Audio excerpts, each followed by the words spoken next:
Hello students, good morning to all of you.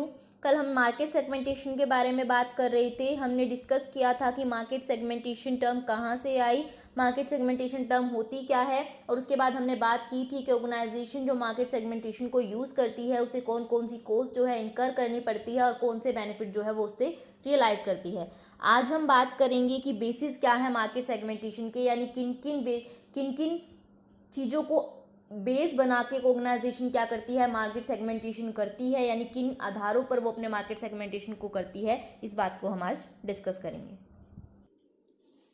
देखो, जो market segmentation होता है वो किसी भी ऑर्गेनाइजेशन के लिए क्या होता है, मार्केटिंग प्लानिंग प्रोसेस का बेस होता है। यानी जो भी वो मार्केटिंग के लिए मार्केट के लिए प्लान करेगी वो सारा का सारा सेगमेंट पे बेस होगा। सेगमेंट के बेस पे उसे प्रोडक्ट डिसाइड करना है, उसके बेस पे प्राइस डिसाइड करना है, उसी के अकॉर्डिंग मार्केटिंग की एक्टिविटीज़ होंगी, यानी प्रमोशन एक्टिविटीज़ होंगी। तो सारा का सारा चीज़ इस सेगमेंट पर डिपेंड करता है। तो ऑर्गेनाइजेशन को क्या ज़रूरत है कि वो अच्छे से इस सेगमेंट को सिलेक्ट करे। अगर उसने सेगमेंट राइटली सिलेक्ट किया तो वो ऑर्गेनाइजेशन जो है फ्लरिश कर पाएगी, वो क्या कर पाएगी, प्रॉफिट्स को अर्न कर पाएगी। अदरवाइज वो क्या हो जाएगी, रूइन भी हो सकती है, यानी बर्बाद भी हो सकती है। तो मार्केट सेगमेंटेशन बहुत ज़रूरी है। मार्केट सेगमेंटेशन करते हुए प्रॉपर बेस भी जरूरी है, लेकिन आज तक भी कोई हम ऐसा बेस है ऐसा सिलेक्ट नहीं है कि हम क्या कह सके कि ये बेस ऑलवेज अप्रोप्रिएट रहेगा एक मार्केटर के लिए, कि वो हमेशा इस बेस को यूज़ करे। डिफरेंट मार्केटर्स डिफरेंट बेसिस को यूज़ करते हैं। हर बेस को यूज़ करने के अपने फ़ायदे हैं, अपने नुकसान हैं। तो एक मार्केटर को अपने प्रोडक्ट के नेचर के अकॉर्डिंग, अपने मार्केट के नेचर के अकॉर्डिंग बेस सिलेक्ट करना पड़ता है। नॉर्मली जो बेस सिलेक्ट किए जाते हैं मार्केट सेगमेंटेशन के लिए वो दो टाइप्स के हैं। एक पहला जो है आपका वो कंज्यूमर की करेक्टरिस्टिक पे बेस है, यानी जो कंज्यूमर की पर्सनल ट्रेट है, यानी उसके पर्सनल लेवल है, यानी जो जोग्राफिक कहाँ वो रहता है, जो उसकी डेमोग्राफिक स्ट्रक्चर क्या है, सोशल क्लास क्या है, या साइकोलॉजिकल जो फैक्टर्स हैं, साइकोग्राफी फैक्टर्स वगैरह हैं, उन पे डिपेंड करता है। दूसरा जो बेस है वो कहता है कि जो प्रोडक्ट, किसी भी पर्टिकुलर प्रोडक्ट जो आपका मार्केटर ऑफर कर रहा है उसके टुवर्ड्स जो कस्टमर का रिस्पॉन्स है, यानी उसमें वो जो चीज़ देखता है आप उसके अकॉर्डिंग क्या करो, मार्केट को सेगमेंटेशन करो। पहले हम बात करते हैं कंज्यूमर करेक्टरिस्टिक की, कि कंज्यूमर करेक्टरिस्टिक के बेस पे जो सेगमेंटेशन है वो कैसे कैसे हो सकता है। पहला है जोग्राफिक। जोग्राफिक सेगमेंटेशन का मतलब है कि आप क्या कर रहे हो, सेगमेंट को आइडेंटिफाई कर रहे हो on the basis of geographical territories, यानी आप क्या कर रहे हो, जोग्राफिकल बेस पे या टेरिटोरियल बेस पे आप क्या कर रहे हो, सेगमेंट्स कर रहे हो। देखो, सेगमेंट को ऑलवेज आइडेंटिफाई वर्ड में इसलिए यूज करती हूँ क्योंकि सेगमेंट कोई भी ऑर्गेनाइजेशन बनाती नहीं है, डिजाइन नहीं हो रहे हैं यहाँ पे। वो सेगमेंट ऑलरेडी मार्केट में एग्जिस्टिंग है। आपके जो मार्केटर हैं उसे सिर्फ रिकॉग्नाइज करना है, आइडेंटिफाई करना है कि किस पर्टिकुलर मार्केट को वो सर्व करने वाली है। यानी कस्टमर हमें बनाने वाली बात नहीं हो रही है कि यहाँ पे सेगमेंट आपको बनाने हैं, आपको आइडेंटिफाई करने हैं पर्टिकुलर, यानी कौन कौन लोग हैं जिनकी जो डिमांड्स है एक दूसरे से मिलती जुलती है। तो ज्योग्राफी के बेस पे है, यानी आप क्या करो, एरिया वाइज की नॉर्थ रीजन के लिए अलग प्रोडक्ट बनाओगे, साउथ के लिए अलग बनाओगे, ईस्ट के लिए अलग, वेस्ट के लिए अलग, या फिर आप क्लाइमेट के बेस पे बना कर दो, स्टेट वाइज कर दो। यानी जब भी आप किसी पर्सन की रहने की जगह, वेहर कहाँ वो लीव करता है, वेहर के बेस पे आप डिसाइड करते हो, तो हम बोलते हैं कि आपने जो सेगमेंटेशन का बेस यूज़ किया है वो जोग्राफिकल है। यानी आप जगह के अकॉर्डिंग डिसाइड कर रहे हो कि कस्टमर जहाँ रहता है वहाँ की टाइप के अकॉर्डिंग, कि वहाँ का क्लाइमेट कैसा है, वहाँ के लोगों को क्या चीज़ पसंद आएगी, उस अकॉर्डिंग क्या करते हो, आप अपने प्रोडक्ट को डिज़ाइन करते हो। सेकंड आपका बेस है demographic and social. Demographic characteristics हम सबको पता है, यानी इनकम, एज, सेक्स, इनके बेस पे कस्टमर को क्लासिफाई करना। जैसे हमने कार के बारे में बात की थी कि लो इनकम ग्रुप के लिए अलग टाइप की कार, हाई इनकम ग्रुप के लिए अलग टाइप की कार, या सेक्स के बेस पे, क्योंकि फीमेल्स की जो पसंद होती है और जो मेल्स की पसंद होती है उनमें डिफरेंस होता है। तो हो सकता है मान लो आप परफ्यूम बना रहे हो तो परफ्यूम मेल्स के लिए आप अलग टाइप का बनाओगे, फीमेल्स के अलग, तो आप दो सेगमेंट बना दिए, एक मेल परफ्यूम एक फीमेल परफ्यूम। तो ये क्या है, सेगमेंटेशन है डेमोग्राफिक बेस पे। सोशल बेस पे करने का मतलब है, यानी आप क्या कर रहे हो, पर्टिकुलर रीजन के लिए, पर्टिकुलर सोशल क्लास के लिए, यानी पर्टिकुलर प्रोफेशनल ग्रुप के लिए जब कोई प्रोडक्ट बना रहे हो तो वहाँ पर हम जो सेगमेंटेशन यूज़ करते हैं उसे हम बोलते हैं कि हम जो क्लासिफाई कर रहे हैं मार्केट को, सेगमेंट कर रहे हैं, वहाँ पर हम एक सोशल ग्रुप को यूज़ कर रहे हैं एज अ बेस। नेक्स्ट है आपकी साइकोग्राफिक करेक्टरिस्टिक। साइकोग्राफिक करेक्टरिस्टिक में आ जाती है एक पर्सन की पर्सनालिटी, उसका एटीट्यूड, उसका लाइफस्टाइल, उसका interest, opinion, perception, motivation need, यानी ये सारी चीज़ें जो एक पर्सन के साइकोलॉजिकल फैक्टर से जुड़ी हुई हैं, जब उनका यूज़ एक मार्केटर करता है एज अ बेस, तो हम बोलते हैं कि वो साइकोग्राफिक फैक्टर्स को यूज़ कर रहा है। देखो मान लो अगर मैं लाइफस्टाइल की बात करूँ, तो कोई लाइफस्टाइल क्या कहे, किसी का लाइफस्टाइल सिंपल है, यानी उसे क्या चाहिए, प्रोडक्ट का जो मेन काम है उसे सिर्फ उस चीज़ से मतलब है कि वो चीज़ वो अच्छे से करना चाहिए। दूसरा, एक पर्सन है जो कंफर्ट को प्रेफरेंस देता है, वो जिसका लाइफस्टाइल कह लो हाई है, वो क्या सोचेगा, उसे मैक्सिमम से मैक्सिमम कंफर्ट चाहिए, साथ में स्टाइल चाहिए, तो उसकी और जो सिंपल वाला प्रोडक्ट वाले है, उन दोनों की नीड में फ़र्क है। वो दोनों कभी भी एक टाइप के प्रोडक्ट से सेटिस्फाई नहीं होंगे। सेम प्रोडक्ट एक को लग सकता है कि जो काम है मेन वो ज़रूरी है, बाकी चीज़ों की उसके लिए कोई अहमियत नहीं है, वो उनके लिए पे नहीं भी करना चाहेगा। और जो दूसरा पर्सन है उसे क्या चाहिए, वो सारी फीचर्स चाहिए। तो आप सेम प्रोडक्ट से उनको सेटिस्फाई नहीं कर सकते। तो ऐसे में आप किस टाइप के जो यूज़ करते हो, यानी लोगों की पर्सनैलिटी, उनके लाइफस्टाइल को देखते हुए जब अपने मार्केट को सेगमेंटेशन करते हो, तो हम बोलते हैं कि आपने साइकोग्राफिक सेगमेंटेशन को यूज़ किया है। सेकेंड टाइप का जो हमारा बेस है वो है कंज्यूमर के रिस्पॉन्स के बेसिस पे आप क्या कर रहे हो, मार्केट को सेगमेंट कर रहे हो। इसमें जो फर्स्ट आपका पॉइंट आता है वो है बेनिफिट्स, यानी आप क्या कर रहे हो, बेनिफिट्स जो आपके कस्टमर को पर्टिकुलर प्रोडक्ट में देखता है, यानी वो कस्टमर जिसके लिए आप प्रोडक्ट बना रहे हो, जो वो उस पर्टिकुलर प्रोडक्ट में क्या बेनिफिट देखता है, जब आप उसके बेस पे सेगमेंटेशन करते हो, तो हम बोलते हैं कि हम जो सेगमेंटेशन किया जा रहा है वो बेनिफिट्स का बेस पे किया जा रहा है। जैसे हमने स्टार्टिंग में एग्जांपल लिया था शैम्पू का, तो वहाँ पर हमने कहा था कि किसी को लॉन्ग हेयर चाहिए, किसी के ड्राई हेयर हैं उनको रिपेयर करना है, तो हर पर्सन की नीड अलग अलग थी। तो वो क्या है, जिसके को लॉन्ग हेयर चाहिए वो चीज़ शैम्पू में देखेगा, जिसके हेयर डैमेज है वो उन्हें रिपेयर करने के लिए देखेगा। तो जो बेनिफिट आपका जो कस्टमर है प्रोडक्ट में देखता है, उनके बेस पे आप सेगमेंट करते हो, यानी आपको ड्राई हेयर वालों के लिए अलग शैम्पू बनाना है, जिनको लॉन्ग हेयर चाहिए उनके लिए अलग बनाना है। तो वो जो सेगमेंटेशन का बेस है वो आपके बेनिफिट के बेस पे हो रहा है, यानी क्या आपका कस्टमर प्रोडक्ट में ढूंढेगा उसके अकॉर्डिंग आप अपने कस्टमर को क्लासीफाई कर रही हो। दूसरा, यूसेज के बेस पे देखो, कस्टमर डिफरेंट टाइप के होते हैं। एक आपके प्रोडक्ट के यूज़र हैं, आपके प्रोडक्ट यानी मैं आपकी ब्रांड की बात नहीं कर रही, जो पर्टिकुलर प्रोडक्ट आप बना रहे हो उसकी बात की जा रही है। दूसरा, नॉन यूज़र्स हैं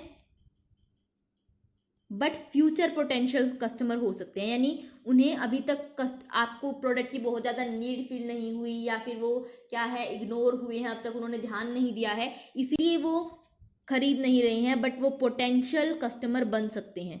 और तीसरे आपके कस्टमर होते हैं जो क्या है, नॉन यूज़र हैं और नॉन पोटेंशियल हैं, यानी वो फ्यूचर में कभी भी आपका प्रोडक्ट यूज़ करेंगे इस बात के कोई भी चांसेस नहीं है, यानी वो नॉन पोटेंशियल है। तो आप क्या कर सकते हो, मार्केट को इस बेस पे सेगमेंटेशन करके देखो कि कौन कौन है जो यूज़र्स हैं, कौन है नॉन यूज़र्स हैं, उनमें भी पोटेंशियल कौन है, नॉन पोटेंशियल कौन है। क्योंकि देखो कोई भी मार्केटर है वैसे तो नॉर्मली फोकस करना चाहता है, वो ढूंढना चाहता है कि यूज़र्स कौन कौन है, उनकी नीड के बेस पे आप क्या करो, प्रोडक्ट प्रोवाइड करो। हाउएवर जो आपके पोटेंशियल कस्टमर्स हैं उनको भी कई बार आपका मार्केटर बेस बना लेता है, क्योंकि वो वैसे कस्टमर हैं जिनको अभी तक किसी भी कॉम्पिटिटर ने फोकस नहीं किया हुआ। तो अगर आपने उनको अपनी तरफ कर लिया तो वो आपके लॉयल कस्टमर बन सकते हैं।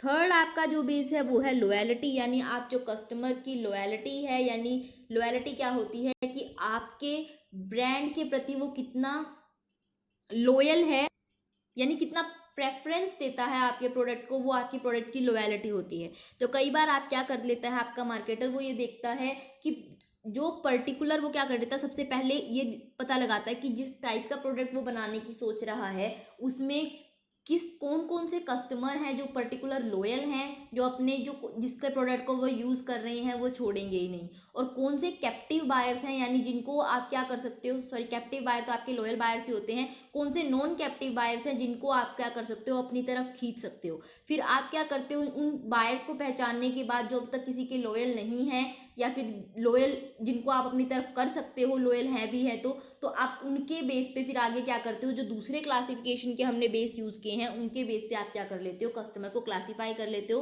देखो ज़रूरी नहीं है कि कोई मार्केटर एक ही बेस को यूज़ करे, मोस्टली हाइब्रिड बेस यूज़ किए जाते हैं कि आप क्या कर लेते हो, सेक्स के बेसिस पे बांट लेते हो। फिर मान लो आपने फीमेल के लिए भी अलग अलग बेस बना दिए कि एक लो इनकम वाली है, एक हाई इनकम वाली है, तो आप मिक्स भी यूज़ कर सकते हो। तो ये डुअलिटी मेनली जो है मिक्स फॉर्म में यूज़ की जाती है कि पहले आप ये देखो कि कौन से कस्टमर तो आपके हो ही नहीं सकते, उनको तो पहले ही साइड कर दो। फिर जो दूसरे बच गए हैं उनके ऊपर फोकस करो कि वो किस पर्टिकुलर चीज़ को प्रेफर करते हैं एंड उनके बेस पे डिस्ट्रीब्यूशन करके आप प्रोडक्ट को प्रोवाइड करो। जो आपके पहले 3 बेस थे वो क्या थे, किसी के बेनिफिट्स, किसी प्रोडक्ट में वो क्या बेनिफिट देखता है, देखो वो भी चेंज हो सकता है। यूसेज भी, यूज़र नॉन यूज़र बदलते रहते हैं। लॉयल्टी भी चेंज हो सकती है। इन चीज़ों को देखते हुए कि इन चीज़ों में बहुत ज़्यादा डायनामिज्म है, फोर्थ बेस बनाया गया है जो है ओकेज़न, कि आप क्या करो, जो ओकेज़न है उसको बेस यूज़ करो, वो ज़्यादा स्टेबल है एज़ कम्पेयर टू पिछले 3। जो ओकेज़न बेस क्या कहता है कि आप क्या करो, 2 टाइप का प्रोडक्ट रखो, एक सिंपल ओकेज़न पे यूज़ करने का और एक स्पेशल ओकेज़न पे। यानी जैसे मान लो आप फूड सेगमेंट को सिलेक्ट करते हो तो एक पर्टिकुलर आइटम में मान लो आप सॉफ्ट ड्रिंक की बात करें कि एक तो रेगुलर सॉफ्ट ड्रिंक रखो और एक कोई मान लो गेस्ट के लिए, या फिर क्या कह सकते हैं कि भाई जो आपको मूड को अलग से फ्रेश कर दे किसी टाइम के लिए, तो एक अलग टाइप का ब्रांड रखो कि आप क्या करोगे, एक सिंपल प्रोवाइड करोगे, एक स्पेशल प्रोवाइड करोगे, ताकि आपके कस्टमर को डेली नीड के लिए चाहिए तो ओकेजन वाइज सिंपल ले ले, कोई स्पेशल ओकेजन है तो वो स्पेशल वाला खरीद ले। तो इस टाइप का बेस भी एक ऑर्गेनाइजेशन जो है अडॉप्ट कर सकती है फॉर सेगमेंटेशन। इनके अलावा भी कोई और बेस हो सकता है बिहेवियरल बेसिस पे या फिर किसी भी और बेसिस पे जो आपकी ऑर्गेनाइजेशन है अपने कस्टमर है उन्हें क्लासीफाई कर सकती है। जो उसे लगता है कि उसके लिए पर्टिकुलर क्लासिफिकेशन करना बेनिफिशियल होगा वही जो है ऑर्गेनाइजेशन यूज़ करती है। स्टिल कुछ करेक्टरिस्टिक हैं जो एक अच्छे सेगमेंटेशन में होनी चाहिए, यानी अगर वो करेक्टरिस्टिक आपके सेगमेंटेशन में है तो चांसेस है आपकी ऑर्गेनाइजेशन को बेनिफिट होंगे। वो कौन कौन सी है, सबसे पहला आपका जो सेगमेंट है वो ऐसा होना चाहिए जो मेजरेबल हो, यानी आप पता लगा सको कि कौन इस सेगमेंट के अंदर आता है, कौन नहीं आता है, क्या हमारे सेगमेंट का साइज़ है, क्या अगर हम इसको सिलेक्ट करते हैं तो हमारे लिए फ़ायदा होगा भी या नहीं होगा। यानी आपका सेगमेंट आइडेंटिफाई करने वाला भी होना चाहिए और उसे मेज़र किया जा सके ऐसा भी होना चाहिए। दूसरा डायनामिक होना चाहिए। डायनामिक होने का मतलब है, देखो वैसे डायनामिज्म अच्छी बात नहीं है, बट ये कहने का मतलब है कि आप ऐसा नहीं करना आपको कि आप एक बार सेगमेंट बना दो उसके बाद आप क्या हो जाओ, केयर फ्री हो जाओ, क्योंकि लोगों की पसंद बदलती रहती है। तो आपको रेगुलर वॉच रखनी चाहिए अपने सेगमेंट के ऊपर अगर आपको सेगमेंटेशन के बेनिफिट उठाने हैं, ताकि अगर आपके कस्टमर की नीड्स में चेंज आ रहा है तो आप उसी बेस पे अपने सेगमेंटेशन में चेंज ला सको। तीसरा रिलेटिवली स्टेबल होना चाहिए for a period of time. देखो डायनामिक, मैंने आपको बताया कि डायनामिज्म का मतलब है कि आपको क्या करना है, चेक करते रहना है। बट अगर आप क्या करोगे, आपका जो सेगमेंटेशन है वो डेली चेंज होगा, आपको डेली उसमें चेंजेस करने पड़ रहे हैं, तो आपका क्या होगा, आप इसी काम में लगे रह जाओगे, आपकी सारी कोशिश इसी पे चलती रहेगी। आप रोज़ प्रोडक्ट की के डिज़ाइन को मोल्ड कर रहे हो, कुछ प्रोसीजर को चेंज कर रहे हो, आफ्टर सेल सर्विस, यानी आप इसी काम में रह जाओगे, आप और कुछ कर ही नहीं पाओगे। तो कुछ टाइम ऐसा तो होना चाहिए, रिलेटिवली स्टेबल होना चाहिए, ऐसे बेस को सिलेक्ट नहीं करना चाहिए आपको जिसमें डेली चेंजेस आते हो। बिल्कुल स्टेबल रहोगे तो आपको क्या होगा, इनोवेशन नहीं होगा, कस्टमर आपके प्रोडक्ट से पक जाएगा थोड़े टाइम में। लेकिन अगर बिल्कुल अनस्टेबल हो जाओगे तो आप वर्क ही नहीं कर पाओगे। तो क्या होना चाहिए, डायनामिक भी होना चाहिए बट रिलेटिवली स्टेबल भी होना चाहिए, दोनों क्वालिटीज उसमें होनी चाहिए। इकोनॉमिकली असेसिबल होना चाहिए, यानी ऐसा ना हो कि आप उसे कोई बेनिफिट ही ना उठा पाओ, आप आपने बेस तो बना दिया, यानी उसको ऐसा बेस होना चाहिए जो आपके लिए, अगर आप उसे सिलेक्ट करते हो तो आपके लिए फ्रूटफुल हो, रिवेन्यू जनरेटिंग हो, यानी कुछ ना कुछ इनकम जनरेट करने वाला हो, ऐसा ही आपका बेस होना चाहिए। नेक्स्ट है उसमें मार्केट पोटेंशियल होना चाहिए, यानी आपके ऑर्गेनाइजेशन के लिए प्रॉफिट अर्न कर सके ऐसा होना चाहिए। एंड इसके साथ साथ वो क्या कर सके, यूनिक होना चाहिए, यानी ऐसा हो जो क्या है आपके पर्टिकुलर ऑफरिंग पे कुछ अलग से रिएक्ट करे। अगर वो रिएक्ट ही अलग से नहीं कर रहा है, इसका मतलब वो प्रॉपर बेस ही नहीं है सेगमेंट का, वो अलग से सेगमेंट आप उसे कह ही नहीं सकते। अगर आप इन बेसिस पे सेगमेंटेशन करते हो और इन क्वालिटीज़ को ध्यान रखते हो तो एक ऑर्गेनाइजेशन क्या है, कॉस्ट बेनिफिट को कंपेयर करते हुए सेगमेंटेशन का बहुत अच्छे से यूज़ कर सकती है। जो मार्केट सेगमेंटेशन होता है वो आपके मार्केटिंग मिक्स के साथ जुड़ा हुआ होता है, दोनों एक दूसरे को इम्पैक्ट करते हैं। कुछ ऑर्गेनाइजेशन क्या करती हैं, अपने सेगमेंटेशन को करने के बाद उसके बेस पे मार्केटिंग मिक्स करती हैं, यानी कि पहले क्या करेंगी, प्रोडक्ट की सेगमेंटेशन करेंगी और फिर सेगमेंटेशन करने के बाद उसके बेस पे डिसाइड करेंगी कि आपको मार्केटिंग मिक्स में क्या क्या डालना है, यानी प्रोडक्ट का डिज़ाइन कैसा होगा, उसकी कॉस्ट क्या होगी, उसका प्रमोशन के लिए क्या मीन्स यूज़ करना है और कैसे उसे डिस्ट्रीब्यूट करना है। जबकि कुछ ऑर्गेनाइजेशन क्या करती हैं, रिवर्स प्रोसेस फॉलो करती हैं, पहले अपना मार्केटिंग मिक्स डिसाइड करती हैं, यानी पहले प्रोडक्ट प्राइस प्लेस प्रमोशन को डिसाइड कर लेती हैं, फिर ये देखती हैं कि जो उनके पास मार्केटिंग मिक्स है उसका यूज़ करके वो किस ग्रुप को सेटिस्फाई कर सकती है, यानी उसके बेस पे अपने सेगमेंट को सिलेक्ट करती है, तो वो क्या हो जाता है, रिवर्स प्रोसेस हो जाती है। लेकिन मार्केटिंग सेगमेंटेशन और मार्केटिंग मिक्स जो है दोनों आपस में जुड़े हुए हैं। नेक्स्ट जो है हमारा टॉपिक है वो है टारगेटिंग। जो आपका सेगमेंटेशन है वो यहाँ पर कंप्लीट होता है। सेगमेंटेशन में आपका यही इंक्लूडेड था कि सेगमेंटेशन होता क्या है, किन किन बेस पे आप सेगमेंटेशन कर सकते हो, कौन सी कॉस्ट इनकर होती है, क्या बेनिफिट मिलते हैं और कैसा आपका सेगमेंट होना चाहिए। जो टारगेटिंग है उसको हम कल डिस्कस करेंगे कि टारगेटिंग आपका होता क्या है। Thank you.